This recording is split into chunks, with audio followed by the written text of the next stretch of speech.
Hello, bonjour à tout le monde, j'espère que vous allez très bien. C'est le frère William, je suis heureux d'être là ce soir. Je vais parler un peu aux jeunes serviteurs de Dieu, plusieurs jeunes serviteurs de Dieu qui se sont mis aujourd'hui dans le service de Dieu. J'ai vécu une situation, un jeune serviteur de Dieu m'a appelé aujourd'hui pour me dire « Frère William, j'ai 15 ans, je suis prophète, je n'ai pas d'argent pour servir Dieu. Est-ce que tu peux m'envoyer un peu d'argent pour que je serve Dieu ?» En fait, moi, ce qui m'étonne, c'est que quelqu'un s'est dit prophète et puis il a 15 ans et il n'a pas de moyens pour servir Dieu. Écoutez, même Jésus a fait 3 ans de ministère parce qu'il devait se construire. Il devait prendre le temps de bâtir sa vie avant de pouvoir venir servir Dieu. Mes chers jeunes frères, servir Dieu, je vais vous dire la vérité. Servir Dieu ne va pas payer vos factures. Servir Dieu va pas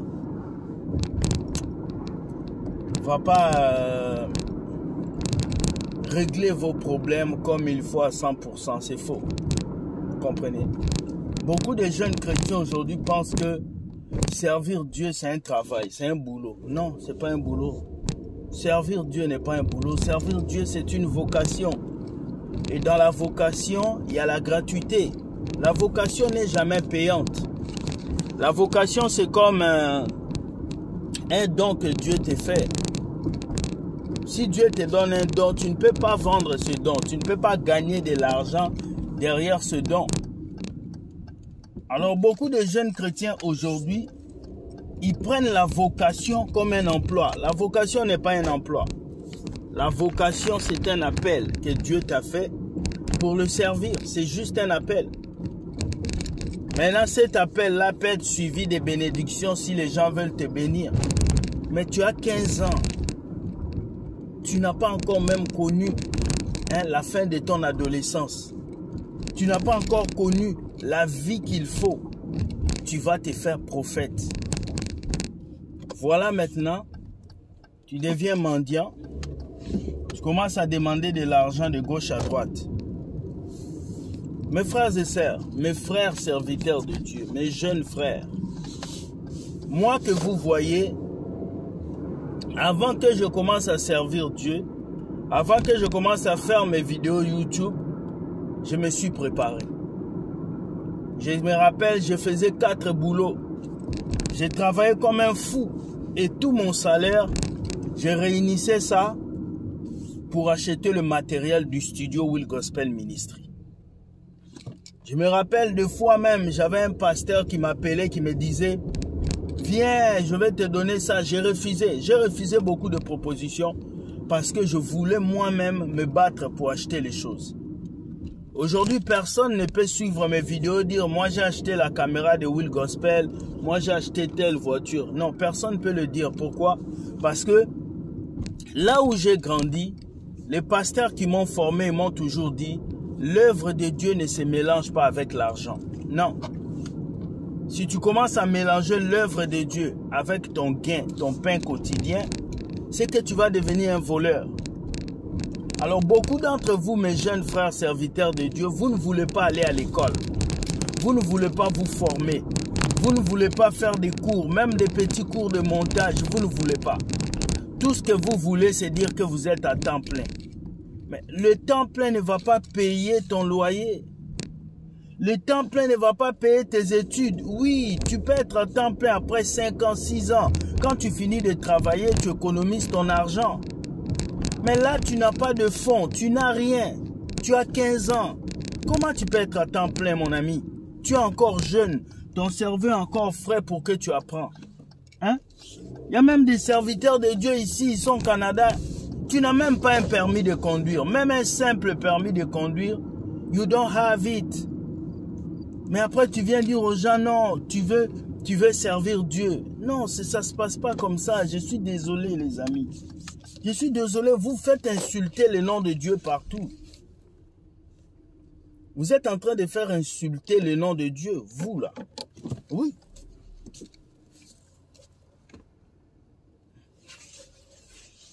Vous êtes en train de faire insulter le nom de Dieu. Parce que regardez-vous. Mes chers jeunes serviteurs de Dieu, le message que je veux passer ce soir, c'est allez d'abord étudier. Allez d'abord investir. Allez d'abord travailler. Allez d'abord avoir vos diplômes. Quand vous allez réunir toutes ces choses, ça va être facile pour vous de pouvoir servir Dieu. Regarde, servir Dieu sans argent, c'est difficile. C'est très difficile. Ça va faire de vous des voleurs. Ça va faire de vous des vendeurs d'huile. Ça va faire de vous des demandeurs d'argent. Ça va faire de vous des gens qui affichent leur compte bancaire partout. Ce n'est pas une bonne chose. À 15 ans, tu ne peux pas dire que tu es prophète. Parce qu'à 15 ans, c'est vrai, à 15 ans, tu peux être prophète. Mais il faut que tu aies les ressources. Où sont tes ressources? Nous faisons face à une génération d'hommes de Dieu qui n'ont pas de ressources. Une génération d'hommes de Dieu qui vivent pour le lendemain. Ils vivent juste comme ça. Ils vivent parce que quelqu'un va leur donner 100 €. Je connais un pasteur ici au Canada qui dit à sa femme, non, attends, j'attends que la sœur qui est en France m'envoie les 10 € que j'avais demandé. J'attends que le frère qui est en Belgique m'envoie 20 €. Non, non. Nous sommes à un ère nouveau où les hommes de Dieu doivent travailler, les pasteurs doivent travailler. Ce n'est pas pour mon bien, c'est pour votre bien. Moi, je peux m'asseoir chez moi. Je peux manger ma nourriture. J'ai ma stabilité, j'ai mon appartement, j'ai tout ce qu'il faut. Mon studio, aucune personne n'a payé $1 pour l'avoir, pour me payer ça. Mais vous, vous êtes en train de souffrir. Comment tu peux venir prêcher à quelqu'un que Dieu est grand et toi, tu es un fou piéton? Tu marches à pied et puis la même personne à qui tu as prêché que Dieu est grand, tu lui demandes encore de te donner l'argent des transports. Comment toi, un pasteur, tu peux dire à un chrétien de payer 500 € pour que tu ailles nettoyer sa maison, pour que tu ailles prier pour sa maison? Comment toi, un prophète, tu peux dire aux gens de payer avant de te rencontrer? Vous voyez les choses qui font que moi, quand je fais les vidéos, je parle ici, les gens pensent que je blague. Comment un serviteur de Dieu peut passer du lundi au dimanche, 8 heures par jour sur Internet en train de faire des prophéties? C'est que tu n'as pas de vie, tu n'as pas d'emploi, tu n'as pas de travail et tu veux qu'on te respecte. On ne peut pas te respecter. Revenons à la réalité. Oui, tu as l'onction. Oui, tu as le Saint-Esprit. Oui, tu as le pouvoir de Dieu. Mais l'onction ne va pas payer le loyer. L'onction ne va pas payer tes factures. Je suis désolé, je dois vous dire ça, les hommes de Dieu. Vous voulez être comme Tatou? Mais Tatou a pris des années pour voler l'argent des enfants de Dieu. Aujourd'hui, c'est un prophète assis, il a des chaînes. Mais à 15 ans, tu ne peux pas vouloir devenir Tatou, mon ami. Il faut travailler. Il faut bosser. Je suis désolé, mais quand je vois certaines réflexions des gens, tu m'écris à 15 ans, tu me dis, tu veux que moi je t'aide à servir Dieu, tu n'as pas d'argent. Mais mon frère, à 15 ans, tu as été à l'école. À 15 ans, tu as fait tes études. À 15 ans, tu as fait quoi? Rien. Et c'est ça qui se passe aujourd'hui en Afrique. On a des gens qui se cachent derrière Jésus pour se faire la maille. Qui se cachent derrière Jésus pour dire non, j'arrive pas à réussir dans la vie. Voilà pourquoi je deviens. On ne devient pas pasteur parce qu'on a échoué sa vie. On ne devient pas homme de Dieu parce qu'on a échoué dans la vie. On ne devient pas homme de Dieu parce qu'on n'a pas étudié. On ne devient pas homme de Dieu parce qu'on veut combler ses déficits financiers. Non. Non, on devient homme de Dieu par vocation. On ne devient pas homme de Dieu parce qu'on a fait la théologie. On ne devient pas homme de Dieu parce qu'on veut juste que les gens nous voient. Et non, frère. L'œuvre de Dieu se prépare. Voilà pourquoi Jésus avait pris les disciples Il les a formés, il les a laissés aller. Il les a dit, ne prenez rien, vous avez reçu gratuitement, donnez gratuitement. Il les a dit ça. C'est la même chose. Donc, je vais dire à tous les jeunes serviteurs de Dieu qui m'écoutent, s'il vous plaît, vous qui m'écoutez, s'il vous plaît, jeunes serviteurs de Dieu, même cette voiture que j'ai, il faut de l'argent pour l'entretenir. Il faut que je paye le carburant, il faut que je paye l'assurance, il faut que je paye ma plaque, il faut que je paye. Il faut que je paye. Je ne peux pas faire fonctionner cette voiture avec la prière, ça ne marchera pas. Même si j'appelle 1000 prophètes qui prient, le carburant ne va pas augmenter dans mon réservoir. Je dois payer à la station. Il y a des choses dans la vie qui sont concrètes. Alors concrétisez vos rêves, concrétisez. Jeune serviteur de Dieu, on ne te dit pas de laisser Dieu. On ne t'a pas dit ça. Non. On ne te dit pas d'abandonner Dieu. On te dit de chercher un travail. Si tu es au Canada, tu es en France, il y a des organismes qui vous aident à payer vos études. Va faire une formation de 1 an, de 2 ans. Va te former dans un domaine quelconque qui pourra au moins te donner un travail qui va te faire sortir au moins un petit 50 € chaque jour. Au moins un petit 500 € par semaine. Ça pourra t'aider. Au lieu que tu tends ta main tous les jours à demander aux gens, ça va t'aider au moins à pouvoir te préparer, à pouvoir bien avancer dans ce que tu fais. Alors faites très attention. Et jeune serviteur de Dieu, je t'aime beaucoup, mais je ne pourrai pas t'envoyer de l'argent. Je suis désolé, je ne pourrai pas t'envoyer de l'argent. Voilà. Je ne veux pas envoyer de l'argent à un serviteur de Dieu de 15 ans. Non. Je vais envoyer de l'argent à un serviteur de Dieu mais un serviteur de Dieu qui ne travaille pas, qui s'assoit et qui pense que la vie est belle, on va pas. Donc c'est une vidéo que je fais aujourd'hui pour parler à tous les jeunes prophètes qui se sont créés sur Internet. Oui, c'est bien de servir Dieu, mais vous aurez des familles à entretenir. Vous aurez des factures à payer. Vous aurez des relations à gérer. Donc, levez-vous et puis travaillez, s'il vous plaît. C'est important, c'est primordial pour vous, pas pour moi. Moi, j'ai appris à travailler, j'ai économisé, j'ai créé des business. Ça fait qu'aujourd'hui, je n'ai pas besoin de demander $1 à quelqu'un pour faire les vidéos. Mais vous, regardez-vous, vous avez besoin de demandes pour acheter des caméras, vous avez besoin de demandes pour acheter même vos costumes, c'est les gens qui achètent. Donc, si cette femme ne t'envoie pas de l'argent, tu ne vas pas te coiffer, tu ne vas pas arranger ta vie. Donc, changez et puis prenez de bonnes décisions. Merci beaucoup, bonne soirée. Partagez cette vidéo pour que les jeunes serviteurs de Dieu comprennent quelque chose. Dieu même, qui est Dieu, il a dit, tu mangeras la sueur de ton front. La sueur de ton front, ça veut dire que c'est ton travail qui va te donner ton salaire. Si ton travail te donne ton salaire, ça veut dire que tu dois bosser pour gagner ton pain. Nous tous, on travaille, on ne demande rien. Alors, levez-vous et puis travaillez, s'il vous plaît. Servir Dieu n'est pas un emploi. C'est un emploi céleste pour le ciel. Oui, j'accepte. Le salaire du service de Dieu, c'est la vie éternelle. Ce n'est pas des millions. Non, c'est quand tu vas travailler que Dieu va te bénir. Donc, soyez bénis, que Dieu vous garde. Et je ne suis pas contre vous. Je veux que les jeunes puissent servir Dieu. Et il faut que ces jeunes-là servent Dieu dans la loyauté. Pas dans demander les 100 €, les 200 €. J'ai vu un serviteur de Dieu qui est mort en Afrique. Parce qu'il devait aller à l'hôpital, il n'y avait pas d'argent.